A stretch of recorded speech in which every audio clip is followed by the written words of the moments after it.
Salut les ascendants Cancer et bienvenue dans cette vidéo pour le mois de mai 2022. Un mois qui va être vécu de manière assez intéressante et qui se trouve à être un peu un mois charnière de l'année, où est-ce que pour vous ça va se manifester principalement au niveau de ce que vous rêvez et de vos aspirations, mais aussi va vous permettre de faire un bon travail intérieur sur peut-être certaines choses qui sont cachées. Aussi, ça pourrait être intéressant d'avoir un certain lâcher-prise au niveau de la création que vous amenez dans ce monde. Salut, moi c'est Gabriel, je suis astrologue et ensemble je propose qu'on regarde un petit peu qu'est-ce qui se prépare pour nous pour le mois d'avril. Je fais des vidéos comme ça à chaque semaine où est-ce qu'on se permet de regarder un peu les transits ensemble et voir comment ça peut venir jouer sur nous et surtout comment est-ce qu'on peut se permettre de naviguer ça au mieux possible pour soi.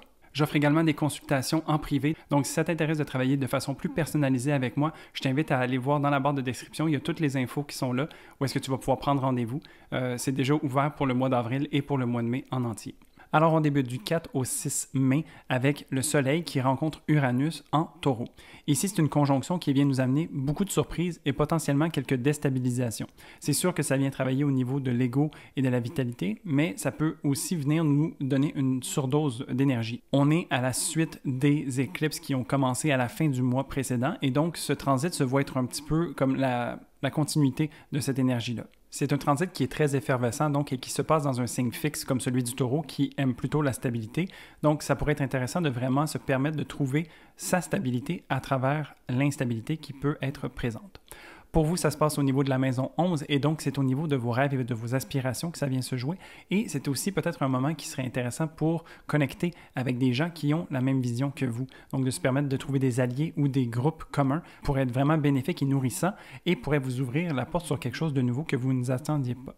Ensuite, le 10 mai, on a une rétrogradation de Mercure qui s'entame dans le signe des Gémeaux. Ici, une rétrogradation de Mercure vient nous amener à l'intérieur et nous permettre de réfléchir, de refléter et de revoir certaines choses qui se sont passées dans les semaines précédentes. Donc, c'est un moment de réflexion où est-ce qu'on se tourne à l'intérieur de soi. Ici, dans le signe des Gémeaux, ça pourrait vraiment être intéressant d'être curieux par rapport à soi-même, en fait, et de se permettre de voir les différents côtés de la médaille et de voir comment est-ce que plusieurs perspectives peuvent exister simultanément. Donc, se permettant de faire cet exercice-là aussi, on peut se permettre de voir où est-ce que nous, on a envie de se situer et de voir comment est-ce qu'on peut choisir d'être. C'est une rétrogradation qui va débuter en Gémeaux, mais qui va également continuer jusque dans le signe des Taureaux. Donc, toutes les choses qu'on prend conscience qui sont à un niveau mental vont éventuellement trouver leurs racines avec l'énergie du Taureau et ça va nous permettre de mettre les choses concrètement dans notre réalité. Pour vous, cette rétrogradation va se passer en maison 12 et donc c'est un travail profondément à l'intérieur qui va se faire ressentir. Possiblement que vous allez avoir l'envie de vous retirer, peut-être d'être seul pour faire ce travail-là ou de vous permettre d'avoir moins de bruit ambiant pour bien connecter avec ce qui résonne à l'intérieur de vous. Le travail qui se passe dans la maison 12, c'est un travail qui est parfois difficile parce qu'il est difficilement atteignable, mais quand on se permet d'y aller, ça peut vraiment nous aider. Pour vous, dans l'énergie des Gémeaux, ça va vraiment être pertinent peut-être de suivre votre curiosité et de voir où est-ce que ça vous mène, de trouver une certaine légèreté à travers le travail qui se passe en profondeur et puis de vous permettre aussi de prendre conscience de ces choses-là pour éventuellement choisir si ce sont des choses qui vous servent toujours ou pas. Et puis, si ce n'est pas le cas, de vous permettre de couper avec elles. Ensuite, pour le 16 mai, on a une éclipse lunaire totale en Scorpion. Et donc ici, on continue d'être dans la saison des éclipses et cette lunaison peut représenter une fin surprenante ou même percutante. Parce que dans l'énergie du Scorpion, la lune se voit être en chute et donc c'est une lune qui va vraiment connecter profondément avec ses émotions et qui se permet de voir les choses telles qu'elles sont. Les éclipses sont déjà à la base des moments forts de l'année, mais ici avec la lune en Scorpion, on va vraiment se permettre d'aller toucher là où ça peut faire mal. Une image que j'ai pour cette lunaison, c'est vraiment l'image de crever un abcès, où est-ce qu'on doit se permettre de faire quelque chose qui va faire mal sur le coup pour se permettre une guérison et qu'éventuellement ça aille mieux. Donc c'est un petit peu cette vibe-là. Parce que c'est sûr que la lune en Scorpion, elle est maîtrisée par Mars, donc elle n'a pas peur d'aller affronter les choses, d'aller au-devant. Et puis, on est quand même dans un signe qui est très émotionnel et très fixe, donc on a beaucoup de ressenti par rapport aux choses qui sont bien cachées à l'intérieur de soi. Donc, un certain relâchement à prévoir à ce niveau-là. Pour vous, ça va se passer en maison 5, donc c'est une maison de créativité qui connecte avec les enfants, qui vous amène à avoir une certaine relation avec les plaisirs et tout ça, tu sais. Donc, peut-être qu'il y a certaines choses que vous faites qui ne vous servent plus ou qui peut-être sont dans l'excès. Donc, ça serait de voir peut-être s'il y a des ajustements à faire à ce niveau-là. Peut-être ça serait de voir aussi comment vous créez ou comment est-ce que vous vous permettez d'exprimer cette créativité-là. Et peut-être qu'il y a certains changements à apporter ou certaines nouveautés. Tu sais, peut-être qu'il y a certaines choses qui peuvent avoir l'air bénéfiques d'une part, mais Peut-être que ça vous coûte trop cher, peut-être que vous n'êtes pas investi de manière authentique. Donc, ça serait de voir en fait comment est-ce que vous pouvez vous ramener à vous et vous assurer que ce que vous émettez dans le monde soit vraiment en accord avec qui vous êtes. Je dirais que ce n'est pas un bon moment pour manifester généralement aussi les éclipses parce qu'il y a tellement d'énergie disponible qu'elle peut être un peu chaotique. Et donc, si on essaie d'avoir une idée en particulier, ce n'est pas garanti que c'est cette idée-là qui va se manifester à soi. Donc, toujours au niveau des éclipses, c'est de prendre les choses telles qu'elles viennent et de s'assurer de les vivre au mieux possible. Ensuite, du 16 au 19 mai, on a Mars qui va entrer en conjonction avec Neptune en Poisson. Donc ici, c'est un transit où est-ce que Mars se voit être une planète d'action, d'assertivité qui a envie d'aller vers l'avant. Mais dans l'énergie des Poissons, elle est un peu plus passive ou dans la réceptivité. Donc ce n'est pas un Mars qui a envie de foncer nécessairement. C'est un Mars qui va connecter plutôt à ses émotions et qui va se laisser en fait aller avec le courant. Ici, avec Neptune, on a vraiment un Mars qui va peut-être se sentir inspiré, qui va se sentir aussi peut-être qu'il a une perte de clarté. Donc, c'est peut-être aussi pour ça qu'on a de la difficulté à voir exactement où tirer son épingle du jeu ou comment on voudrait agir, parce que c'est peut-être un peu pas le moment. Donc ici, ça serait peut-être mieux de vraiment reconnecter à ses émotions, de savoir qu'est-ce qui nous habite, qu'est-ce qui nous donne envie, et puis de s'aligner sur ça pour qu'éventuellement, on puisse prendre action à ce niveau-là. C'est un moment aussi où est-ce qu'on peut se permettre une certaine pause ou un certain calme pour justement se permettre en fait de pouvoir rebondir éventuellement. Pour vous, ça se passe en maison 9, donc une maison qui parle de connaissance, d'ouverture d'esprit, d'apprentissage, de voyage. Donc peut-être qu'il y a ce désir d'évasion, ce désir d'ouverture vers je ne sais quoi, vers peut-être d'autres cultures ou vouloir s'en aller de sa situation actuelle. Mais je crois que ça pourrait peut-être être intéressant de voir qu'est-ce qu'il y a sous-jacent. Ça, de certaines façons, voir pourquoi est-ce qu'on a envie de fuir, pourquoi est-ce qu'on a envie d'agir d'une certaine manière et de prendre le temps de voir comment est-ce que ça se vit à l'intérieur de soi. Quel genre d'émotions sont connectées à ça. Mars en Poisson aussi, vu qu'on est dans la maison 9, il y a l'idée de cette ouverture d'esprit, donc peut-être que de s'ouvrir à l'autre aussi pourrait être intéressant et tendre la main d'une certaine manière.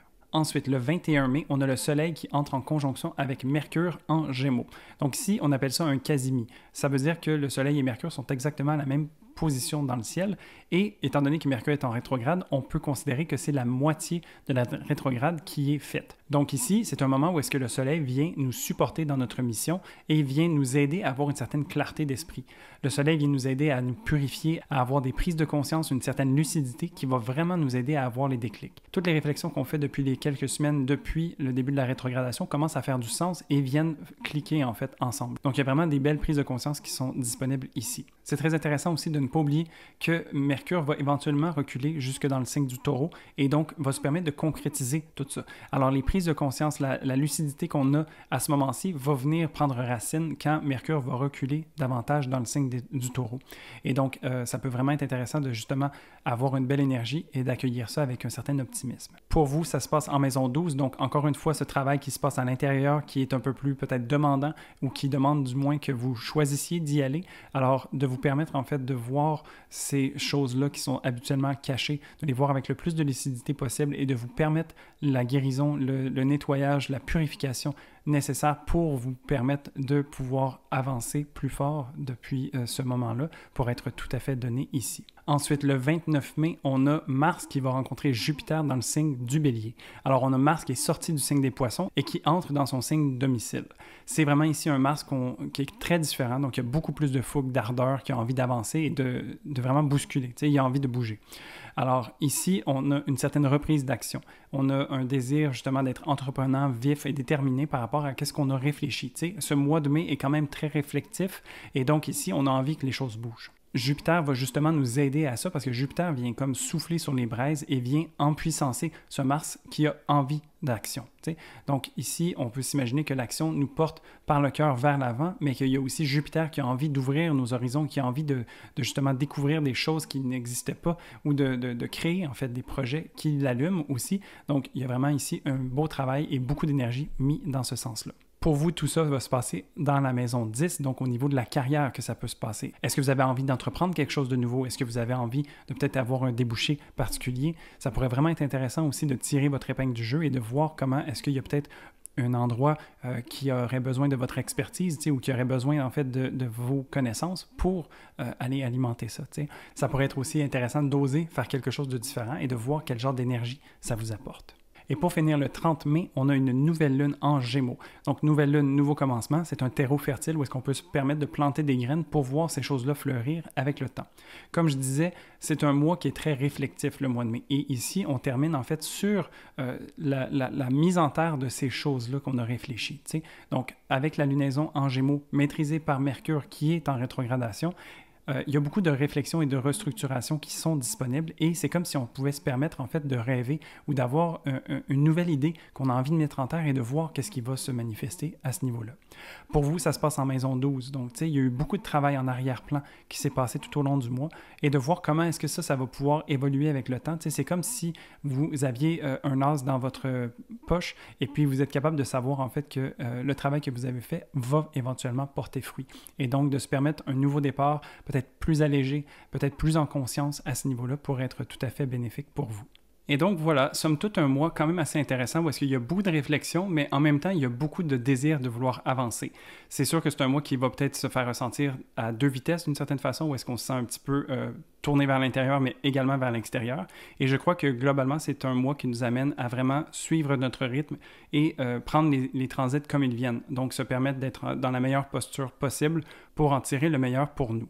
En tout cas, moi, j'espère que ça va être un bon mois pour vous. Si vous savez déjà à quoi vous attendre ou qu'est-ce que vous prévoyez pour le mois de mai, vous pouvez me le laisser en commentaire. Je serais vraiment curieux de pouvoir échanger avec vous. Si tu as aimé cette vidéo, n'hésite pas à mettre un pouce et à t'abonner si ce n'est pas déjà fait. Comme ça, tu vas pouvoir voir ces vidéos arriver chez toi semaine après semaine. Je te souhaite donc un très bon mois de mai et je te dis à la prochaine pour un prochain horoscope.